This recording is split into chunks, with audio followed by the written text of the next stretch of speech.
Hey, it's Hardcore Sustainable, and it's May in Missouri here at Dancing Rabbit. But today we're going to go back to February in Gulfport, Florida, and Malory Foster is going to give us a tour of Hummingbird Hideout's urban food forest. Okay, so tour of the gardens here. Yeah, so our goal here at the Hummingbird Hideout with the gardens is a mixture of producing as much as we can of our own food and providing habitat for wildlife and butterflies, bees, pollinators of that sort. So we have kind of a whimsical garden that combines these two elements. We also have some fruit trees. So here you can see our two different kinds of papaya, and they've been ripening all winter. We just pluck them off when they're a little bit yellow and let them ripen on the counter. Below that we have our winter vegetables here. So we have some cherry tomatoes, we have collard greens, kale, we have a pineapple behind here that hasn't fruited yet. This is a little mango tree. It hasn't fruited yet, but I'm hoping maybe this summer. It's a summer fruit. And did you plant that one like recently, or is it how old is it? This is the mango that the woman who grew up in the house grafted. Okay. So I don't know what kind it is. I could ask her. I probably should ask her what kind it is. Yeah. So it's probably 3 years old is my guess. Okay. Yeah. Yeah, it's not very old. Yeah. This is one of our newer beds, so it's not quite as fertile. We started by doing some cardboard over the mixture of plants that were growing in there. And then we added mulch and compost to the top, so the mulch is still kind of breaking down and giving nutrients to our plants. We have lettuce, nasturtiums, some fennel. You can see the different colors of tropical sage and native flower, the white and the red. We have lemongrass, roses, some bananas are producing a hand of bananas up there. Oh, yeah. This is a pretty mature Barbados cherry tree that was here when we moved in, so I don't even know how old it is. Okay. But it produces prolifically in the summer a small red cherry, and they're tart and sweet and really delicious. Oh, okay. Yeah. Okay. If we walk over here,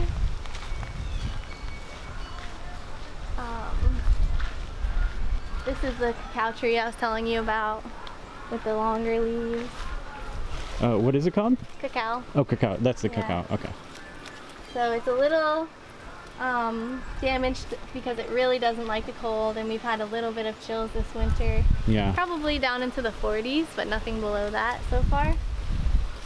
And then another interesting one is this is a cinnamon tree in the corner, and you can see it also doesn't like the cold on some of those thick leaves. Yeah. But it's one that you can harvest the bark for cinnamon. Yeah, I saw those at Echo, and in Fort Myers, but that's further south, so yeah, quite a so bit. We'll see how it does. That one, my brother gave to me when I bought the house, so it's about 2 years old. Cool. Well, it seems to be pretty big and growing, even though it's got a little bit of the damage from the cold. Yeah, it seems pretty happy. What else do we have over here? This is one that our neighbor gave us. We have a really cool neighbor right behind us next door, who is also a tropical fruit lover and a chicken person. So he gave us this blackberry jam fruit. I haven't heard of it before him, and I haven't tried it yet, so we'll see how it goes. It seems like it's a slow grower, but it's pretty happy. Over here we have a pigeon pea. And they're just starting to dry out, so hopefully we'll have some good harvest of pigeon peas. This is one of the bigger ones that I've seen, so I'm really happy with how it's producing. We can dry those and cook them up like lentils. And do they pretty much produce at the same time of year every year, or are they just always producing something? I've grown them a few times, and I don't remember if it was the same time every year. Okay. So I'm not sure. This one produced all of it at the same time. Okay. So we'll see how it does. I think that they live maybe 2 or 3 years, each tree. And I don't know if you can see behind the pigeon pea, we have another fruit tree. That's a flaxipote, also known as chocolate pudding fruit, and it's one of my favorite tropical fruits. Yeah, I've had those before. Yeah, they're delicious. They're really good. Yeah. over here, this bed was kind of an experiment because we ordered our new vegetable seeds for the fall planting, and I had so many seeds that I hadn't used over the years, but we didn't really want to spend the time seeding and then have nothing come up. So this bed, we just scattered all the old seeds in, and a lot came up. This is a jackfruit tree.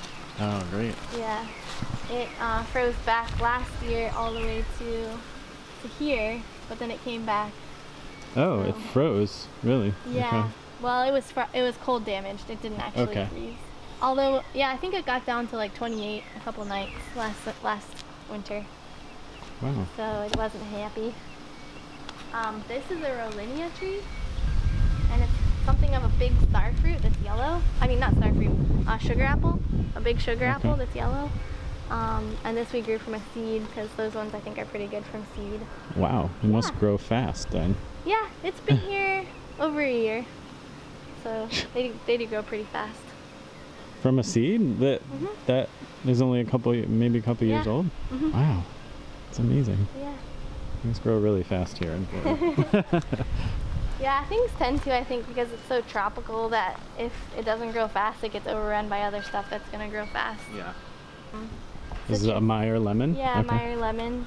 It's a really big lemon. Citrus is having a really hard time in Florida anymore these days because of several diseases, but this one seems pretty happy. We have a little bit of scale on it, Yeah, it does look but healthy. it's got a lot of blooms. I haven't had a lemon from it yet, so we'll see how it does this fall. I try to let lots of these wildflowers kind of go in anywhere we're not using in the garden because it just helps with the biodiversity, it helps with pollinators. I also believe that it's good for the soil health to keep the living roots in the soil. So anything that's not invasive that produces a flower, we have tropical sage. This is rouge plant. This vine is the native passion flower, and that's a host plant for butterflies. Of course, Biden's alba. These little yellow Spanish flowers. needles. Yeah, the bees love them. I transplanted some spiderwort into this bed, just this little row, and they make a really pretty lavender flower that also the bees go crazy for. This is egg canistel, which is one of my favorite tropical fruits. The egg fruit?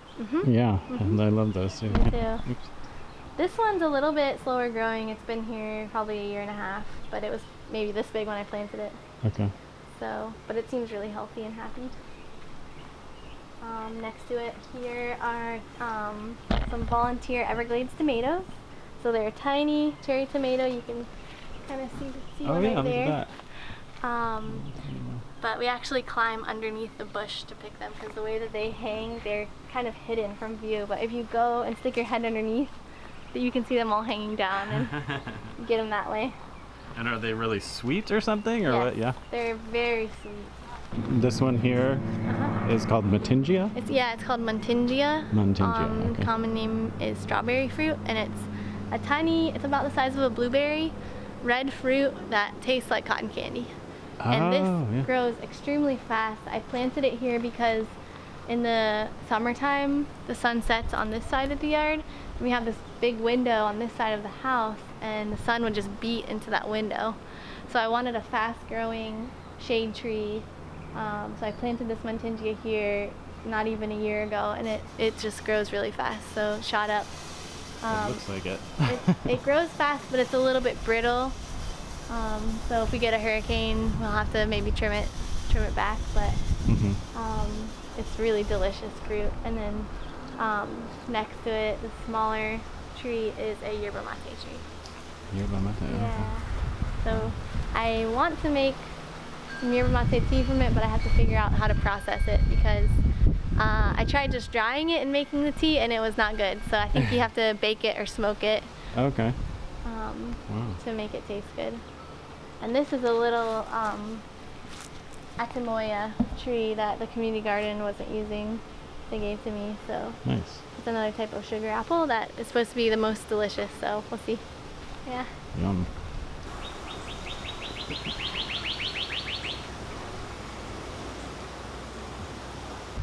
My name's Stefan Babyak, and I'm involved here at Hummingbird Hideout. My girlfriend Malory owns this home, and I've been lucky enough to be able to experience the transformation here with her over the past 2 years. This bed here in the front, when we first got here, actually had a 15-foot tall Schefflera plant, and if you know anything about Schefflera in this area, there's a lot of species of it that are highly invasive. One day we had a little impetus to get out here and cut it down. We pulled it out, and all of a sudden we had this big wide open space here, and I happened to work at a native plant nursery in the area, and I immediately said let's put in some natives, and she was all about it.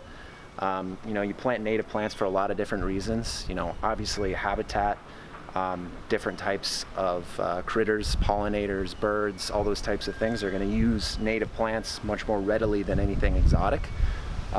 But also we want to be able to grow food, so we said, okay, well, why not, let's combine the two. So what we did in here was first clear everything out and put a nice layer of pine straw mulch down. I like pine straw. We are in Pinellas County, so it kind of makes sense here. Nice. After that, we started experimenting with some wildflowers. Let's see what works here. So a few things that worked really well are rosin flower. We have some native rosemary varieties, which actually you can see one down here and see some bees visiting on it. It looks like a rosemary. It's called a large flowered rosemary. Wow. And Florida actually has a bunch of different native types of rosemary, and they grow in what's called scrub environments. So you're gonna have lots of sand, well-draining soil, which we'll usually have in Florida. Among that, we have lots of tropical salvia, which is the red flowers. We have some asters, some native asters. They're a beautiful, large, beautiful flower. Really, really gorgeous. Perennial. You know, we really try to go for perennial or things that reseed very well. And we also decided to interplant some simple, hardy vegetables. So we have some kale. You have your Russian red kale. You have your lacinato kale, the curly leaf one, and we have some dill. The cool thing about the dill is actually it's a host plant for the black swallowtail. So we're also adding that habitat in. You know, we can't restore perfectly what was once here, but we can provide as much as we can for, you know, native animals, especially our pollinators and our birds in our urban environment. And I've been lucky enough to have an awesome partner in this who's been supportive of adding natives in amongst all the other awesome tropical, exotic, and annual vegetables that we have here. So that's kind of a little story about this area.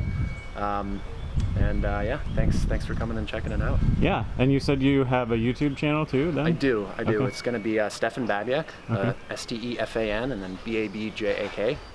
Just starting to do some simple things on how to do some vegetable gardening and start with natives in Florida in your backyard in this area, specifically Central Florida. So yeah, check it out when you get a chance. Cool. Thanks, guys. We'll put a link. Thank you very much. Sure. Thanks to Malory and Stefan for that inspiring tour of the Hummingbird Hideout. I'd love to hear what you think of this urban homesteading example, so leave a comment below. And subscribe to Hardcore Sustainable and click the bell for notifications. Give the video a thumbs up, share it on social media, and help spread the word about creating a more sustainable world.